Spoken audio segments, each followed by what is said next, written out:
Welcome to the Profit Share Mastery Podcast with your hosts, Linda and Press McKissack. All right. Hey, everyone. Welcome back to the Profit Share Mastery Podcast. I'm your host, Press McKissack. And I'm Linda McKissack. Linda, how's it going? Good. I'm super excited because, profit share is my favorite subject. Yeah. I'm always looking out in the field for great stories, and I happen to be out in the field and I found one. Okay, great. Well, so what are we talking about today then? So we have Christina Romano. Did I say that right? Yes. Okay. And so what I want us to do, let's do this first. Why don't you just kind of tell us your profit share story? We love profit share stories and when we share them, we let other people know that the great gift we've been given of profit share and kind of what it can do in our life. So you have a great story. So why don't you share that with our audience right now? Sure. So my mom, Lois Romano, was an agent with Adele DeMoro, West Monmouth, when she had one office. So, now she has, I want to say 9 or 10. I could be off on that, but she was an original agent, and, she was a realtor my whole life. So I've always been kind of part of the industry, but she worked for Adele, and she had profit share early on. She always preached profit share, and I didn't get it. I know a lot of people don't get it. To say that, and I don't want to downplay a small check. Any check with profit share is good because it's Right. passive income. But just to put it in perspective, in the beginning of her profit share journey, I want to say it was like $100. It was a couple of $100s, and I never saw anything crazy like, oh, this is going to be a game changer. But in her retirement years, she had said, I'm going to be fine because of my profit share. And I said, Mom, that makes me really uncomfortable because that's, I haven't seen, she wouldn't let me into her bank account, obviously, but she was like, no, I promise you I'll be okay with my profit share and with Social Security. And I'm like, okay, I'm really nervous. I really wish, you would, help me have a little comfort here, right? Because this is up and down. So sure enough, she just seemed like she was doing great. She would visit me in California. She would travel. And we kind of joked that, do you have like a rich boyfriend that we don't know about? What's going on? And she said, no, absolutely not. I don't need a rich boyfriend. I'm okay. And we were like, wow, this is amazing. I guess her profit share is really doing well. So unfortunately, the way I found out just how well is, she got very ill and I had to travel home. I was living overseas with my husband. He's in the Navy, active duty. And I got a really bad phone call, and the whole flight home, I was panicking. I'm like, oh my gosh, what are we going to do for money? I have to leave my job. I quit my job. I don't have an income. This is going to be really, really rough. How are we going to pay her bills? And I got home, I took over her finances, and I just saw all of these deposits from Keller Williams, and I was blown away because they were $6,000, $7,000 a month, like a real income. And my husband and I we were in shock. And, this was kind of like right coming out of COVID time. So like, everyone was really, really doing, killing it. And I was in such shock that I called her market center. I had called Melissa and said, I just want to make sure there's not a mistake. Like, is this an error? I thought it was some kind of a glitch. I'm like, oh no, do we have to pay them back? This is a glitch for all these years. But they were like, no, this is her profit share. And it did take a long time. And I know you guys talk about like the long game with profit share. And I want to say it probably took 15 years for hers to kick in, but it was a full salary. And just not to be super depressing, I don't want it to be depressing, but those last few months of her life, it took care of everything. It took care of her rent. It fed us. I didn't have a job. I was her primary caregiver 24 hours a day. So it even took care of her, like her final arrangements. She didn't have a life insurance policy or anything. So it was very impactful to see that firsthand. And so now that I'm an agent with West Monmouth, of course, that I I believe in it. I talk about it. I think a lot of people don't know, maybe they do know or don't know that you can give it to your children, that your children Yeah. can Yeah. receive that. But yeah, for years, and I felt bad obviously after, because she told me it was going to take care of her, and it did. And it's crazy. And she really only had one recruit. Yeah. Wow, So, one recruit. but her recruit, so Gina Coppola was her one recruit, but she went on to be Adele's like right hand Yeah. in building Adele's offices. I want to say hundreds and hundreds of agents came Yeah. because of that, and a lot of them are top agents. And at the time, they weren't. They were Yes. just new agents. So it's crazy, because I left Jersey for 8 years, but when I came back to the office to see those new agents that are now like heavy hitters, Yeah. is Hmm. wild. And they're the ones that really grew her profit share to where it Yeah. is. So Well, it's a I crazy story. I can see why you've heard Yeah. her I mean, story and we're it's like, emotional listening to it, and I've already listened to it before, but because I think people don't understand the impact and what profit share can allow people to do. Mhm. We always tell the story about my son-in-law getting sick with cancer and us being able to be there. These are things that you don't know you're going to experience in life, but profit share makes all of that easier. I mean, what I love about your story is you were able to be with your mom and not stress over all the things that didn't matter at that time, the money and all of those things. You were able to be where you were supposed to be as long as you needed to be there. And we So preach this true. all the time. We preach it all the time, but no one understands, like Gary says, if you live long enough, you're going to experience everything. So why not be prepared? Yeah. Right? And Yeah. profit helps you be prepared. I love that. yeah, that's amazing. And I'm sure it gave your mom peace of mind, because no parent wants their kids to have to support them financially.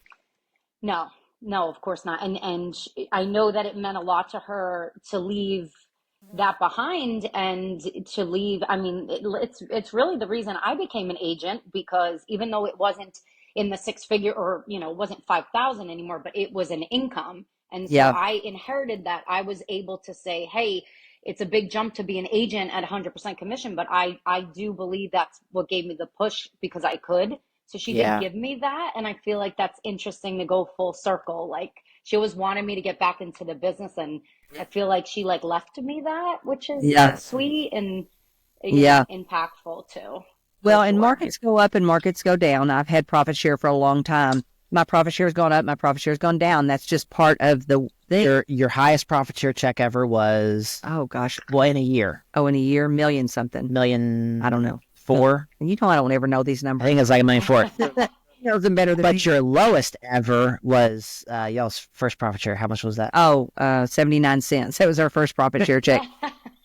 But the point of this is, you just got to believe the system and keep recruiting. And what we're discovering with a lot of people who have really good profit share, they did something early on, and they didn't necessarily consistently treat it like a business and keep doing it, because that takes care of the ups and downs. If you continually, and we like to say, build wealth, change lives, leave a legacy, because what you're really doing is you're changing lives by recruiting them to this company. So if you think about it through that lens, and you treat it like a business that you're constantly inputting into, that'll take care of the dips in profit share, right? But we have to constantly be focusing on it and treat it like a standalone business opportunity that it really is, to be honest.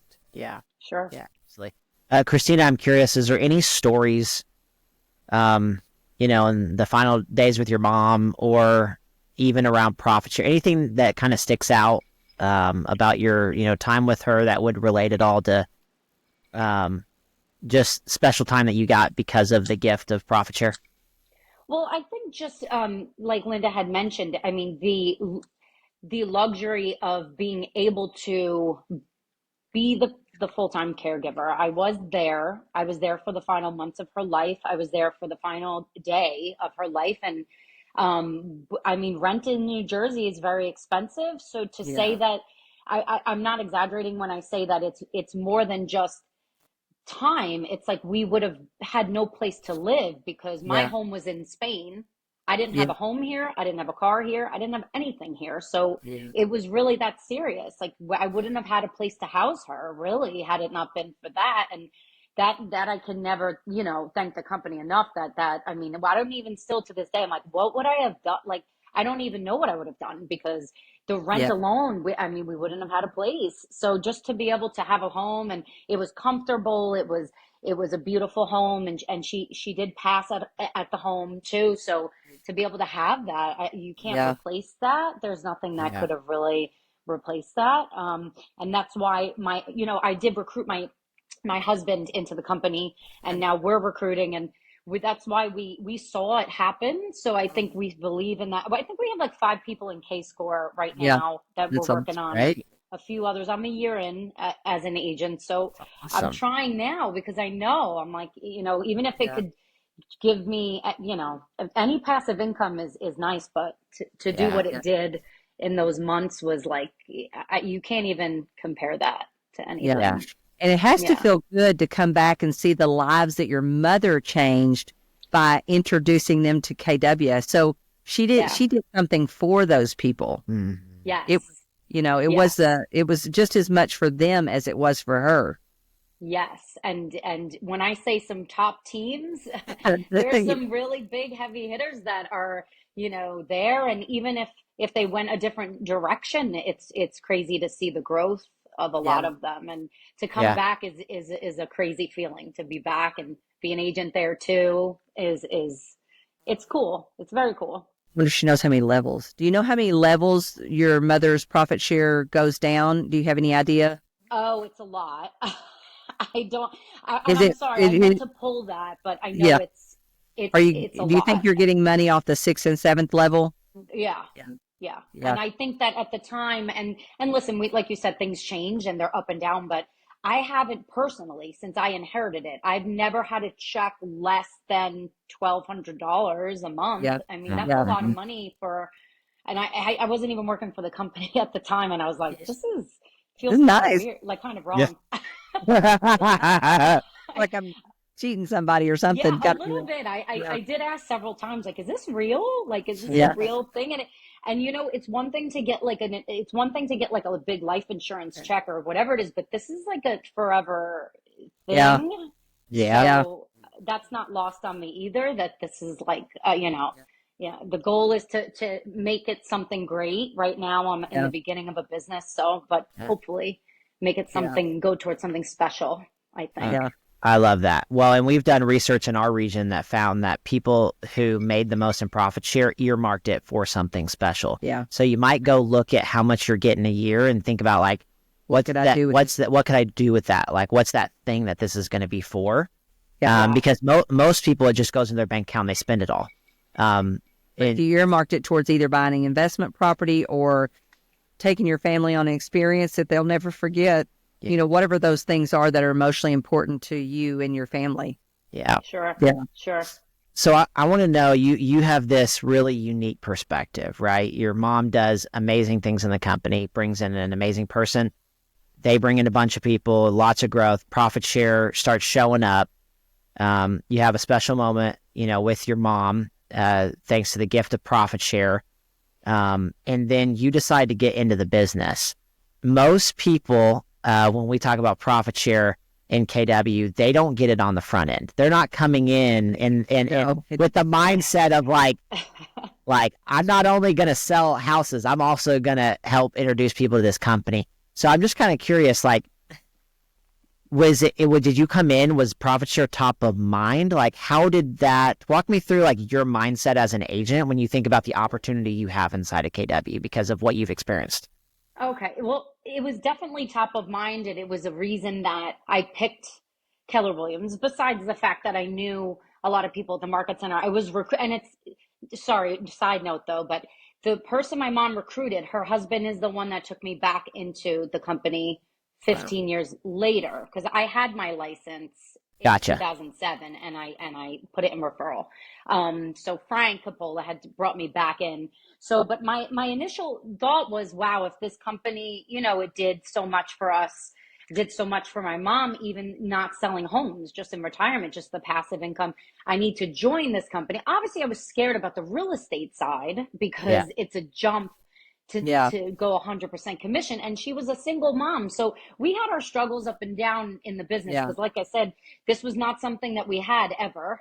I just want to make that we had, it took a long time. So when I was a kid and in my 20s, profit share was not paying our bills at the time. So I was scared, but I obviously believed in the company. So I did have a perspective of like, wow, I didn't go into it with the recruiting mindset because you all teach that. Like you can't go in it like, because people are very turned off by that. But I think just telling a story, try to just tell my story. And then now my husband is an agent.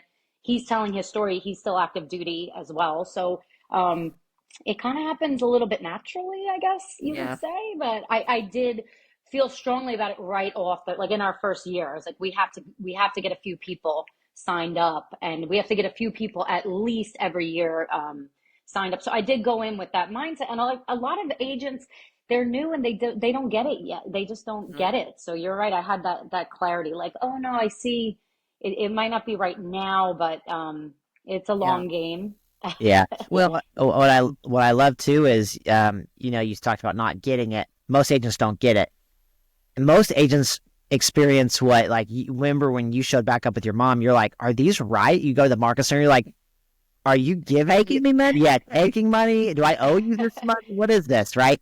So I think most people don't get it until they accidentally recruit someone in, and then they have a check and they're like, why is KW trying to draft money out of my account to only find out money in your account? Yeah. Yes. Well, and Press has a system that he created years back that can help people recruit new agents all across the country. Because what we discovered is some people were just not able to recruit people locally, but they wanted to get profit share and to change lives and stuff like that. And one of the things that I love about this is these new people, like you just said, they grow up to be the big producers. And so the students that we have that are following the program, they're investing in people who are going to be our future top producers, right? And so it is the long game, but they're changing the lives of those new people because they're bringing them to the right company that can help them get a great business going and get them productive. Yeah. Well, it goes back to what we've always said is, if you're in KW for a year, you're going to struggle to you're not going to be able to recruit enough for it to be worth it. But if you're in it for a career, to your mom's, what she did, look at what happened. Look at what can happen over a career at KW. Yeah. And we teach that you can't you're not good enough to make a seller sell, a buyer buy, or an agent join. How you get them to self-discover that KW is right for them is great stories, which you have one of the most amazing I've ever heard. Yep. Great questions that make them think. And then also experientially, take them to something, bring them to something, and let them experience what a relationship with this company is like, really. If they're an existing agent, if they're a new agent, they just want help figuring out, how do I get in there and start making some money? The education portion is definitely big. So many classes to bring them to and get them going. And I don't lead with profit share. I mean, because then people are like, it's a pyramid. So I'm like, it's not a pyramid scheme. Stop. I don't lead with that. But once you're there, you see it, and you're like, no, I mean, listen, even if it was $100, I'm not downing. Like I said, if it's $100 a month, that's money for groceries that you didn't have before, that you really didn't, and I think a lot of top agents think they're going to sell houses forever. And like, you're not. Yes. And what happens if, God forbid, something happens to you? Like, there needs to be a backup plan. And I've seen all of the bad situations. So to have an income is important. And I spoke about this at the market center. And a lot of people, I think, we're like, wow, a lot of people took me aside afterwards and said, I'm going to do it for my kids. Like, even if I'm not going to do it for myself. People will do more for their kids than they'll do for themselves. And I read a quote, I think I read it when I spoke to you guys in New Jersey, but I read a quote about a coach that said, if a parent doesn't go for building the biggest life possible, the odds of their kids doing it are just almost null. So when people hear that too, sometimes that motivates them to go, yes, I want to do this for my kids. I'll do it for them, to give them a leg up. Yeah, so true. Yeah. Well, Christina, you have an amazing KW story. Best I've ever heard. Thank you. I'm so glad to get to share it with everyone who listens to our podcast. In closing, what would you share with people who are listening to your story today and are thinking about building their wealth at KW? I think I would say two things. I mean, I know it needs to be planned and it needs to be treated like a business, but I would say don't overthink it either. Like, Yeah. just go into it that you're building a relationship with somebody. Like you guys said, you're helping them have a better life and a better company and better education. So also, you don't need 100 people. And I know you want a lot, but just my Yep. story is that all it really takes is one person. It'd be one good person that you believe in, and then they might change things. So I think that's where a lot of people I've talked to are like, I don't have the time, I can't do this. It's like, well, you just bring one person in and you don't know if that could be the game changer. So that's how I feel about it. Well, it's like we say, growing your downline, every time you sponsor someone in, it's like a lottery ticket. Mm-hmm. Some pay out not at all, some pay out a little bit, and some might just be the jackpot. And in case of your mom, she found the jackpot. I love that. Yeah, she did. Yeah. She was a good judge of character. So Yeah. Well, and the thing is too, it's so life-changing to change people's lives. Selling a house to somebody is great, but the truth is, this is significance, because I'm sitting here getting emotional thinking, if I hadn't had the courage to talk to Adele, if Adele hadn't have talked to your mom, if your mom hadn't talked to Gina, I'm emotional thinking about this, because we can change lives, but we have to be willing to figure out, how do I help someone, fulfill their dreams and get to a place where there's tools and systems for them to do that. And I've never once regretted doing that in my lifetime. And I sold a lot of houses, but it wasn't the same. It didn't feel the same satisfying, gratifying that this feels. Right? Yeah. To have a small part in all of those pieces, that's pretty darn amazing. It's all full circle. Yeah, it's crazy. Yeah. And that's why I said I need check in with me in a few years. Hopefully I'm a top agent by then, but I don't know. We'll come back. We'll come back on the podcast again. Yes. Hopefully Awesome. I have a really good downline by then. Yeah. You've got a few lives that have been changed also. That's awesome. I love it. So for those who are listening, couple things. We'd love for you to subscribe to our podcast, follow along. We do this every month. We're going to continue to share amazing stories like Christina's, and keep putting the word out there about why Keller Williams Profit Share is one of the best wealth building vehicles there is. And if you are in Keller Williams, there is no reason why you should not have some of your attention and focus on building your wealth through this amazing company, so that you can have passive income, change lives, and who knows, it might leave a legacy, just like Christina's had in her life. In addition to that, if you want to know how to scale recruiting across the country, maybe you want to figure out how to go from recruiting 1 or 2 people a year to recruiting 10, 50, 100 plus, you can go to profitsharesites.com. You can learn more about the system that we created to be able to help people do that. And beyond all that, Linda, go out there and build wealth and change lives, right? And pass this podcast along to anybody in KW that needs to hear this story. Yeah. Awesome. Christina, thank you so much. And we you. cannot wait to hear your journey as it continues to unfold. Thank you both so much. Thank you. God bless you. We'll see you. See you at All Fan right, Marine, thank you. hopefully. Yes. All right. See you soon.